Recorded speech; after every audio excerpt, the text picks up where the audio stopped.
नमस्ते दोस्तों, कैसे हैं आप सब। उम्मीद है बढ़िया होंगे। आज मैं आपको एक ऐसी कहानी सुनाने वाला हूं जो आपके रोंगटे खड़े कर देगी। एक ऐसे गांव की कहानी जो समय के शिकंजे में जकड़ गया। एक ऐसी जगह जहां सदियां थम सी गईं। तो कुर्सी की पेटी बांध लीजिए, क्योंकि यह सफर होने वाला है रोमांच और रहस्य से भरपूर। बात आज से कई साल पहले की है, जब मैं एक गुमनाम जगह की तलाश में भटक रहा था। मेरा शौक ही है ऐसी रहस्यमयी जगहों को खोजना, उनकी कहानियों को दुनिया के सामने लाना। और इसी खोज में मुझे एक ऐसी जगह के बारे में पता चला जिसने मेरी रातों की नींद उड़ा दी। किस्से कहानियों में उस गांव का नाम विस्मृतिपुर बताया जाता था।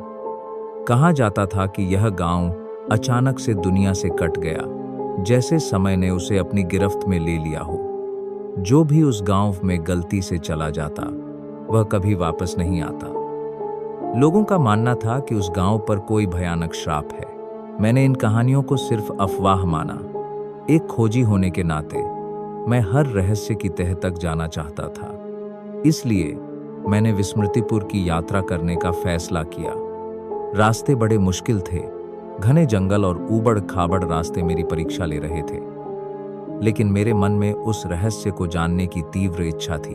कई दिनों की मुश्किल यात्रा के बाद आखिरकार मुझे वह गांव दिखाई दिया। दूर से वह किसी भूली हुई दुनिया जैसा लग रहा था। पुराने लकड़ी के घर, बिना बिजली के खंभे और मिट्टी के रास्ते। ऐसा लग रहा था जैसे मैं किसी पिछली सदी में पहुंच गया हूं। गांव में घुसते ही एक अजीब सी शांति छाई हुई थी। हवा में एक ठहराव था, जैसे समय यहां सांस लेना भूल गया हो। मैंने इधर उधर देखा, लेकिन मुझे कोई भी दिखाई नहीं दिया। घर खुले थे, सामान बिखरा पड़ा था, जैसे लोग अचानक कहीं चले गए हों। तभी मेरी नजर गांव के बीचों बीच खड़े एक विशाल टावर पर पड़ी।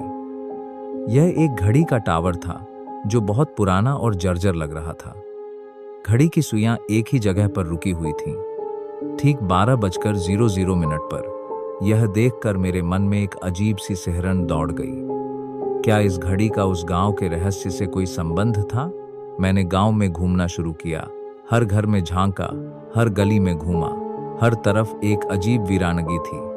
कहीं कोई आवाज नहीं, कोई हलचल नहीं, सिर्फ हवा की सरसराहट और मेरे कदमों की आहट सुनाई दे रही थी। एक घर में मुझे एक पुरानी डायरी मिली। उसके पन्ने पीले पड़ चुके थे और लिखावट धुंधली हो गई थी। बड़ी मुश्किल से मैंने उसे पढ़ना शुरू किया। यह डायरी गांव के एक बुजुर्ग व्यक्ति की थी, जिसमें उन्होंने गांव के बारे में कुछ भयानक बातें लिखी थीं। डायरी में लिखा था कि साल 1825 में गांव में कुछ अजीब घटनाएं होने लगी थीं। लोगों ने अजीब सी रोशनी देखी, आसमान में अजीब आवाजें सुनी। धीरे धीरे समय का पहिया जैसे थमने लगा।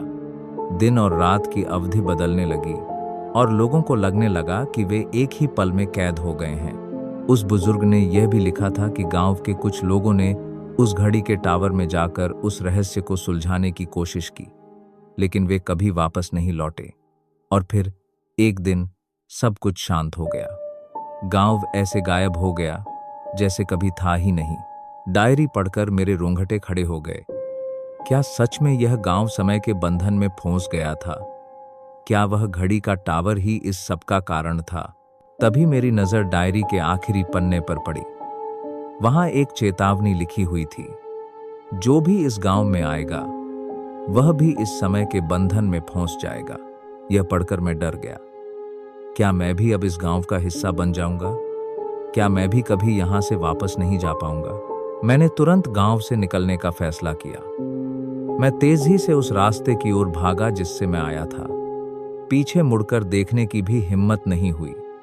मेरे कानों में उस बुजुर्ग की चेतावनी गूंज रही थी। भागते भागते मैं आखिरकार जंगल से बाहर निकल आया। मैंने पीछे मुड़कर देखा, लेकिन अब वहां सिर्फ घना जंगल ही दिखाई दे रहा था। वह गांव विस्मृतिपुर जैसे कहीं गायब हो गया था। आज भी मुझे वह गांव याद है, वह रहस्य, वह खामोशी, वह रुकी हुई घड़ी। सब कुछ मेरे दिमाग में घूमता रहता है। मैं नहीं जानता कि उस गांव के साथ क्या हुआ था, लेकिन मैं यह जरूर जानता हूं कि समय कभी कभी ऐसी पहेलियां बुन देता है जिन्हें सुलझाना नामुमकिन होता है। तो दोस्तों, यह थी विस्मृतिपुर की कहानी। अगर आपको यह कहानी पसंद आई हो तो लाइक और शेयर जरूर कीजिएगा। और अगर आप भी किसी ऐसी रहस्यमयी जगह के बारे में जानते हैं तो कमेंट में जरूर बताइएगा। मिलते हैं अगली वीडियो में एक और नए रहस्य के साथ। तब तक के लिए अपना ख्याल रखिएगा।